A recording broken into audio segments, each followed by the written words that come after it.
दोस्तों आज की इस वीडियो में हम पढ़ने वाले हैं कक्षा 12वीं इकोनॉमिक्स अर्थशास्त्र में हमारा अध्याय 1 व्यष्टि अर्थशास्त्र चैप्टर के अति महत्वपूर्ण प्रश्न उत्तर। पिछली वीडियो में दोस्तों मैं आपको वस्तुनिष्ठ प्रश्न उत्तर कवर करा चुका हूं, उसकी वीडियो नहीं देखी तो जाकर जरूर देखिएगा और क्या है वस्तुनिष्ठ प्रश्न उत्तर कवर कर लीजिएगा।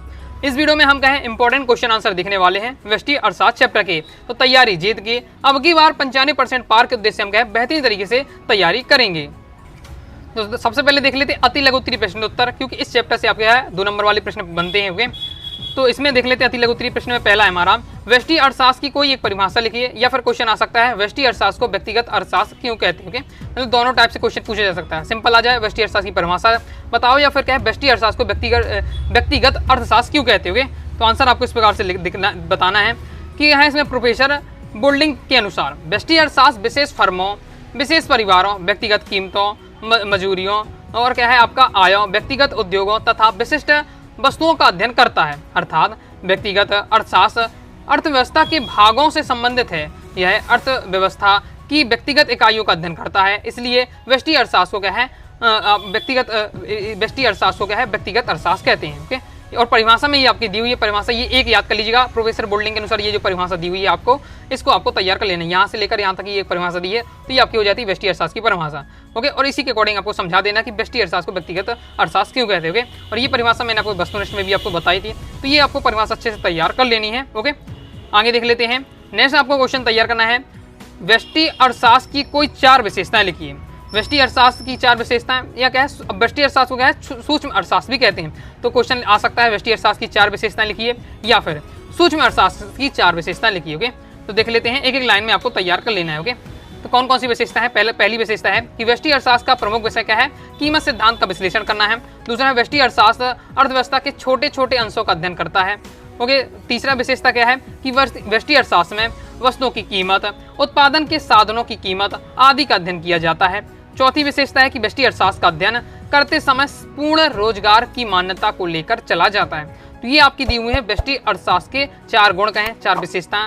ओके, इस प्रकार से कंप्लीट हो जाता है। सिंपल है कि व्यष्टि अर्थशास्त्र में कीमत सिद्धांत का विश्लेषण होता है, छोटे छोटे अंशों का अध्ययन किया जाता है, वस्तु की कीमत और उत्पादन के साधनों की कीमत का अध्ययन किया जाता है, और पूर्ण रोजगार की मान्यता को लेकर चला जाता है। ये 4 विशेषताएं हो जाती है। नेक्स्ट दोस्तों आपको क्वेश्चन तैयार करना है अवसर लागत क्या है। अवसर लागत क्या है, तो प्रोफेसर कॉल के अनुसार एक कार के चयन द्वारा विकल्प अवसर के त्याग का मूल्य कार विशेष की विकल्प लागत या अवसर लागत कहलाती है। तो विकल्प लागत या अवसर लागत एक ही बात। ओके, नेक्स्ट देख लेते हैं। नेक्स्ट दोस्तों हमारा क्वेश्चन आपको तैयार कर लेना है कि बाजार अर्थव्यवस्था किसे कहते हैं। एमपी बोर्ड एग्जाम 2023 में ये क्वेश्चन आ चुका है। तो बाजार अर्थव्यवस्था किसे कहते हैं। तो बाजार अर्थव्यवस्था में प्रत्येक वस्तु तथा सेवा एक निर्धारित कीमत होती है। क्रेताओं तथा विक्रेताओं का परस्पर इसी कीमत पर विनिमय होता है। साधारणतः समाज किसी वस्तु या सेवा का जैसा मूल्यांकन करता है, कीमत उसी मूल्यांकन पर निर्धारित होती है। यदि क्रेता किसी वस्तु का मूल्य अधिक मांग करते हैं तो वस्तु की कीमत में वृद्धि हो जाती है, और इस प्रकार वस्तुओं और सेवाओं की कीमत बाजार में सभी व्यक्तियों के महत्वपूर्ण संकेत प्रदान करती है, जिससे क्या है बाजार तंत्र में समन्वय स्थापित होता है। अतः बाजार अर्थव्यवस्था में उन केंद्रीय समस्याओं का समाधान किस वस्तु का और किस मात्रा में उत्पादन किया जाना है, कीमत के इन्हीं संकेतों के द्वारा आर्थिक क्रियाकलापों का समन्वय होता है। तो ओके, सिंपल है। तो बाजार अर्थव्यवस्था क्या कहलाती है कि बाजार अर्थव्यवस्था में क्या है कि सभी कोई भी वस्तु हो या कोई भी सेवा हो, कोई भी सर्विस, उसकी एक फिक्स कीमत होती है, और उसी कीमत में क्या है क्रेता विक्रेता का परस्पर क्या होता है विनिमय होता है। ये सिंपल आपको बताया गया है बाजार अर्थव्यवस्था में। नेक्स्ट देख लेते हैं। नेक्स्ट हमारा क्वेश्चन है उत्पादन संभावना वक्र क्या है। ओके, तो उत्पादन संभावना वक्र की अच्छे से परिभाषा आप याद रख लीजिएगा। बाकी इसका आपको डिटेल से आपको तैयार कर लेना है, क्योंकि ये क्या है लॉन्ग में पूछा जाता है। ओके, तो आगे मैं आपको समझाऊंगा। ओके, तो उत्पादन संभावना वक्र क्या है। तो सेल्यूलसन के अनुसार क्या है एक उत्पादन संभावना रेखा चुनने की सूची को बताती है। यह आपकी हो जाती है परिभाषा, केवल एक ही लाइन की परिभाषा है। अर्थशास्त्री केंद्रीय समस्याओं के विश्लेषण के लिए प्राय इस प्रकार की रेखा चित्र का प्रयोग करते हैं, जो समय विशेष पर अर्थव्यवस्था के उत्पादन संभावना को क्या है प्रदर्शित करती है। ओके, परिभाषा लेकिन एक ही लाइन की है। ओके, ये आपका कंप्लीट हो जाता है। आगे देख लेते हैं। अब दोस्तों हम देखेंगे लघु उत्तरीय प्रश्न, वो 3 अंकीय महत्वपूर्ण प्रश्न उत्तर। तो इसमें देख लेते हैं कौन कौन से इंपॉर्टेंट है। तो पहला हमारा क्वेश्चन है अर्थव्यवस्था की केंद्रीय समस्या क्या है। एमपी बोर्ड एग्जाम 2022 में क्वेश्चन आ चुका है। यह क्वेश्चन इस प्रकार से भी आ सकता है, एक अर्थव्यवस्था की केंद्रीय समस्याओं से आप क्या समझते हैं। मतलब इसमें क्या है अर्थव्यवस्था की केंद्रीय समस्या के बारे में आपको नॉलेज होना चाहिए। तो ये आपकी पूरी दिया हुआ जानकारी ओके, तो अर्थव्यवस्था की केंद्रीय समस्या क्या है? तो अर्थव्यवस्था की अनेक समस्याएं हैं, इसलिए उत्पन्न होती हैं कि क्या है, मानव की आवश्यकताएं असीमित है, क्योंकि मानव क्या है, असीमित आवश्यकताएं होती हैं। ओके, उन्हें संतुष्ट करने के लिए जो साधन होते हैं वो सीमित है। ओके, जो साधन है वो लिमिट में है, लेकिन जो उनकी मनुष्य की आवश्यकताएं हैं, जरूरतें हैं, वो क्या है, अनलिमिटेड है। ओके, असीमित है। दूसरे शब्दों में यदि मानव अपनी समस्त आवश्यकताओं को संतुष्ट करना चाहता है तो नहीं कर सकता है, क्योंकि क्या है, जो साधन है वो लिमिट में। ओके, इसलिए उसे निर्णय लेना होता है कि वह किन आवश्यकताओं को संतुष्ट करेगा। लेकिन इसी प्रकार से बात हो जाती है, जैसे दोस्तों आपके पास केवल 2 घंटे हैं और आपको यहाँ से आपको केवल, मैं कहूँ कि आपको क्या 6 सब्जेक्ट तैयार करने हैं, लेकिन 2 घंटे में 6 के 6 सब्जेक्ट तैयार करना पॉसिबल नहीं है। तो इस स्थिति में आपको वही सब्जेक्ट आप पढ़ेंगे जो आपको क्या है ज़्यादा डिफिकल्ट लगते हैं। ओके, तो आप इसमें प्राथमिकता देंगे कि 6 सब्जेक्ट में मुझे कौन से दो सब्जेक्ट पढ़ने हैं। ओके, तो इसी प्रकार से इसमें बताया जा रहा है कि क्या है, बहुत सारी मानव की जो आवश्यकताएं हैं बहुत सारी हैं। ओके, अनलिमिटेड है, लेकिन साधन सीमित है। तो इस कंडीशन में क्या है, सभी आवश्यकताओं की पूर्ति होना संभव है नहीं है, तो उसे कुछ बातें सिलेक्ट करनी पड़ती है। ओके, कि कौन से काम किए जाए, तो वह किन आवश्यकताओं को क्या संतुष्ट करेगा। फिर उसी के अनुरूप क्या है, वस्तुओं और सेवाओं का चयन किया जाता है जिनका उत्पादन किया जाता है। अर्थात अर्थव्यवस्था में चयन की समस्या आधारभूत समस्या है। ओके, साधन सीमित होने के कारण उत्पादनों को उन्हें बहुत किफायत के साथ उपयोग करना होता है।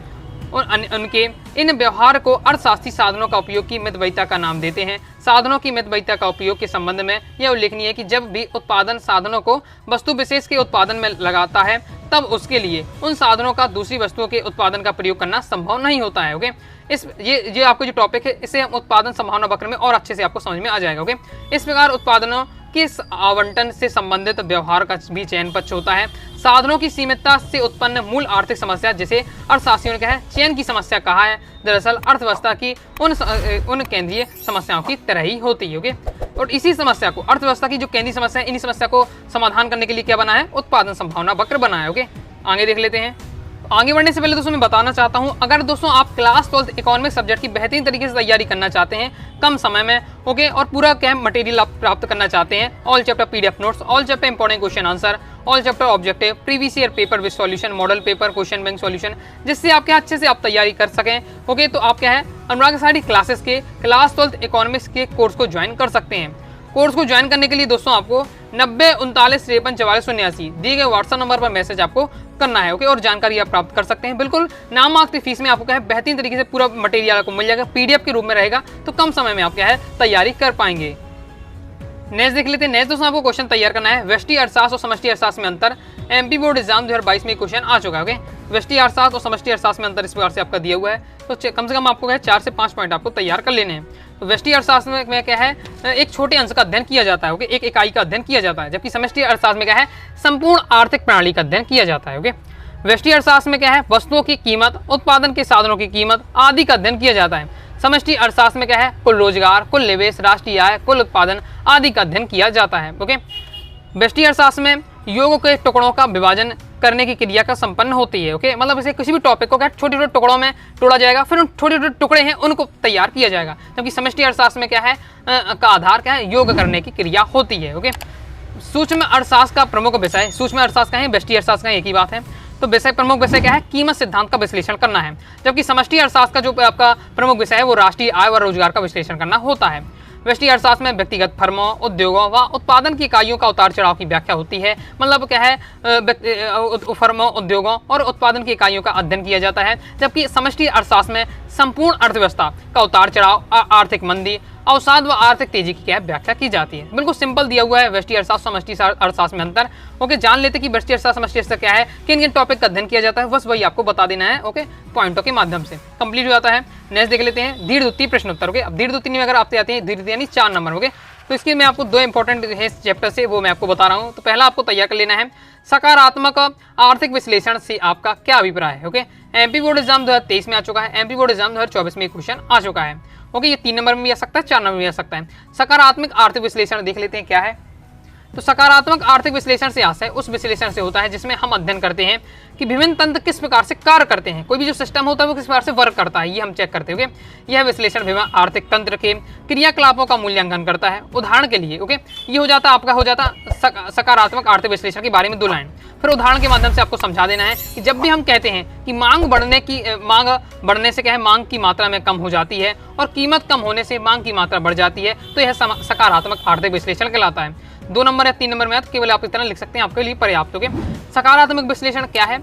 जब भी हम कहते हैं कि भाई कोई भी वस्तु की, कोई भी प्रोडक्ट की डिमांड बहुत ज़्यादा बढ़ रही है, बहुत ज़्यादा डिमांड हो रही है, तो डिमांड होने पर क्या है, उस वस्तु की कीमत बढ़ जाती है। सिंपल बात है कि जब उसकी बहुत ज़्यादा डिमांड होगी तो उसकी कीमत बढ़ जाती है। लेकिन किसी भी जब चीज़ की क्या है डिमांड नहीं होती है तो उसकी कीमत क्या है, मतलब गिर जाती है। जिस प्रकार से टमाटर का होता है, टमाटर की अगर फसल खराब हो जाती है, टमाटर कम आते हैं, ओके, कम आते हैं, उसकी मात्रा कम रहती है, तो उसकी कीमत बहुत ज़्यादा हो जाते हैं, 100 के 120 के टमाटर पहुँच जाते हैं। लेकिन जब क्या है टमाटर की बहुत ज़्यादा उत्पादन होता है तो वो टमाटर वही क्या है 10-20 रुपये किलो मिलने लगते हैं। ओके, यही है आपका सकारात्मक आर्थिक विश्लेषण। ओके, और इसको थोड़ा और डिटेल से अगर आप लॉन्ग में अगर आता है 4 नंबर में, तो फिर आपको थोड़ा और बहुत बताना पड़ेगा। ओके, 3 लाइन लिखने में काम नहीं चलेगा, तो इसके लिए मैंने ये थोड़ा सा आपको डिटेल और दिया है, जिसमें क्या है जो आपकी क्या है जो परिभाषा समझाई गई किसके अर्थशास्त्रियों के अनुसार। ओके, तो ये पूरा बताया गया है, तो इसे आप पढ़ेंगे तो आपको समझ में आ जाएगा। अर्थशास्त्रियों के अनुसार ये क्या है परिभाषा दी गई है सकारात्मक आर्थिक विश्लेषण की। ओके, उन्हें भी आपको थोड़ा तैयार कर लीजिएगा। नेक्स्ट देख लेते हैं। नेक्स्ट आपको तैयार करना है लॉन्ग में उत्पादन संभावना वक्र। बहुत ज़्यादा इंपॉर्टेंट टॉपिक है। उत्पादन संभावना वक्र होता क्या है? ओके, तो इसे देख लेते हैं। ओके, एक बार पढ़ लेते फिर मैं आपको समझाता हूँ। अर्थशास्त्री केंद्रीय समस्याओं के विश्लेषण के लिए प्राय इस प्रकार के रेखाचित्र का प्रयोग करते हैं जो समय विशेष पर अर्थशास्त्र के उत्पादन संभावना को प्रदर्शित करता है। ये उत्पादन संभावना को बताता है। दूसरे शब्दों में कहे जाए तो किसी एक वस्तु का उत्पादन बढ़ने के लिए दूसरी वस्तु का उत्पादन हमें क्या है कम करना पड़ता है। ऐसा क्यों करना पड़ता है? किसी भी वस्तु का हमें उत्पादन अगर बढ़ाना है तो हमें दूसरी वस्तुओं के उत्पादन में कमी करनी पड़ेगी। क्यों? क्योंकि जो हमारे पास जो साधन है उत्पन्न करने के उस चीज़ का साधन है वो सीमित है। ओके, चलिए मैं आपको एक बात आपको डायरेक्ट में समझाता हूँ क्या टॉपिक है। ओके, मैं इसकी बात करते हैं तो समझ लीजिए मेरे पास क्या है 10 एकड़ की ज़मीन है। ओके, 10 हेक्टेयर की कह दें या एकड़ की, इस प्रकार से लिख देते हैं। 10 एकड़ की मेरे पास ये ज़मीन है। ओके, अब इसमें मुझे क्या है गेहूँ भी चाहिए है और चावल भी चाहिए। ओके, तो गेहूँ और चावल की बात हो रही है। तो 10 एकड़ ज़मीन है मेरे पास। ओके, तो अब अगर मैं क्या है 10 एकड़ की ज़मीन है और मैं अगर केवल गेहूं बस उगाना चाहता हूं तो मैं 10 एकड़ की जमीन में 10 एकड़ में क्या है गेहूं उगा रहा हूँ। तो चावल कितना उगाऊंगा? फिर नहीं उगा पाऊंगा क्योंकि 10 एकड़ की जमीन का मैं उपयोग किसमें कर रहा हूँ? पूरा गेहूं के लिए कर रहा हूँ, तो चावल में नहीं उगा पाऊंगा। ओके, तो इस प्रकार से। लेकिन अब मैं चाहता हूँ कि चावल में थोड़ा क्या है मुझे चावल चाहिए। ओके, तो मैं क्या है 2 एकड़ में चावल उगा लूंगा। ओके, 2 एकड़ में चावल कर दूंगा तो फिर यहाँ क्या बचेगा? केवल मेरे पास 8 एकड़ जमीन बचेगी जिसमें मैं अब गेहूँ उगाऊंगा। ओके, अब सपोज मैं सोचता हूँ कि मुझे क्या है 5 एकड़ में क्या है मतलब चावल और चाहिए ज़्यादा और उगाना पड़ेगा, और उगाने के लिए क्या है ज़्यादा ज़मीन चाहिए। यानी अब मैंने क्या है 5 एकड़ ज़मीन ले ली, तो अब मुझे क्या है जो अब मेरे पास ज़मीन कितनी बची? 5 एकड़ और बचती है, तो 5 एकड़ में अब गेहूँ उगाऊंगा। ओके, फिर अगर मैं देखता हूँ कि मुझे चावल और ज़्यादा चाहिए तो मैं 6 एकड़ में उगाऊंगा। ओके, चावल उत्पन्न करूंगा, तो अब मेरे पास केवल 4 एकड़ बचता है जिसमें मैं गेहूँ उगाऊंगा। तो यहाँ हम क्या देख रहे हैं? यहाँ हम देख रहे हैं कि हमें किसी एक वस्तु के उत्पादन को बढ़ाने के लिए दूसरी जो वस्तु के होता है मतलब एक वस्तु के उत्पादन के लिए, यानी हमें चावल को ज़्यादा उगाने के लिए, चावल की मात्रा ज़्यादा प्राप्त करने के लिए गेहूं की जो मात्रा है उसमें हमें क्या है कमी करने पड़ रही है। यही केवल हमारा क्या है इसे हम क्या है एक ग्राफ के माध्यम से क्या है इस प्रकार से प्रदर्शित कर देते हैं, जो कि हमारा कहलाता है उत्पादन संभावना वक्र। ओके, ये कहलाता है। आई होप आप समझ गए होंगे। यही चीज़ बताई गई, यही लाइन बताई गई है। क्या बताया गया है कि किसी एक वस्तु के उत्पादन बढ़ाने के लिए हमें क्या दूसरी वस्तु के उत्पादन में कमी करनी पड़ती है, क्योंकि हमारे पास जो साधन है मैंने लिया था जमीन ली थी। ओके, भूमि ली थी, वो मेरे पास लिमिट में है, इसलिए मुझे क्या है एक वस्तु का उत्पादन बढ़ाना है तो दूसरी वस्तु के उत्पादन को कमी करनी पड़ेगी। जो आई हो आप समझ गए होंगे।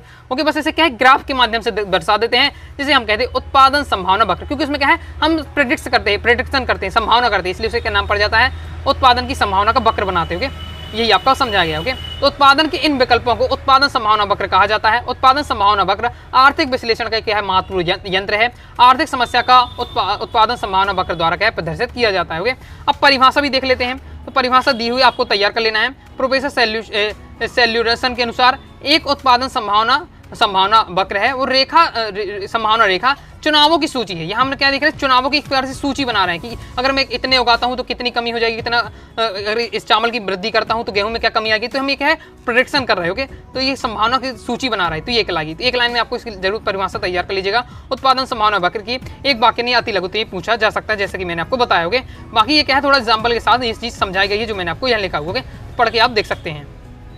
अब इसका आपको चित्र किस प्रकार से बनाना है, तो चित्र इस प्रकार से बनना है, जिसमें इस साइड आपका रहेगा एक्स एक्सेस में, एक्स अक्ष में रहेगा उपभोग वस्तुएं, और आपका जो आपकी वाई एक्सेस है उसमें पूंजीगत वस्तुएं रहेगा। ओके, तो यहाँ आप इस प्रकार से देख सकते हैं। ओके, इस प्रकार से यहाँ बताया गया है। तो ये आपका हो जाता है। अब और इस चित्र को अब थोड़ा सा आपको डिटेल से समझाना पड़ेगा, ये चित्र किस टॉपिक पर है, तो इस चित्र के बारे में ही पूरा समझाया गया। ओके, बाकी मैंने जो मेन टॉपिक आपको समझाया वो उत्पादन संभावना वक्र मैंने आपको समझा दिया है, बस लिखना किस प्रकार से वो आप देख लीजिए। ओके, और ये जो डिटेल दिया है वो चित्र के बारे में आपको डिटेल दी हुई है। ओके, तो आपको क्या है, चित्र अच्छे सीख लेना है। चित्र का एक्सप्लेनेशन क्या होगा, उत्पादन संभावना वक्र की परिभाषा, और उसके बारे में 2-3 लाइन आपको तैयार कर लेना है। ओके, तो ये आपका कंप्लीट हो जाता है। थोड़े टॉपिक को पूरा अच्छे से तैयार कर लीजिएगा, क्योंकि लॉन्ग में अक्सर क्वेश्चन पूछा जाता है, तो ये हमारा कंप्लीट हो जाता है। तो दोस्तों इस प्रकार से हमने देखे व्यष्टि अर्थशास्त्र चैप्टर के अति महत्वपूर्ण question answer. Okay, I hope दोस्तों आपको वीडियो पसंद आई होगी। वीडियो पसंद आए वीडियो लाइक करके सब्सक्राइब जरूर कर दीजिएगा। कोई दोस्तों डाउट आता है कमेंट्स में आप जरूर पूछ लीजिएगा। मिलते हैं नेक्स्ट वीडियो में, तब तक के लिए बाय बाय।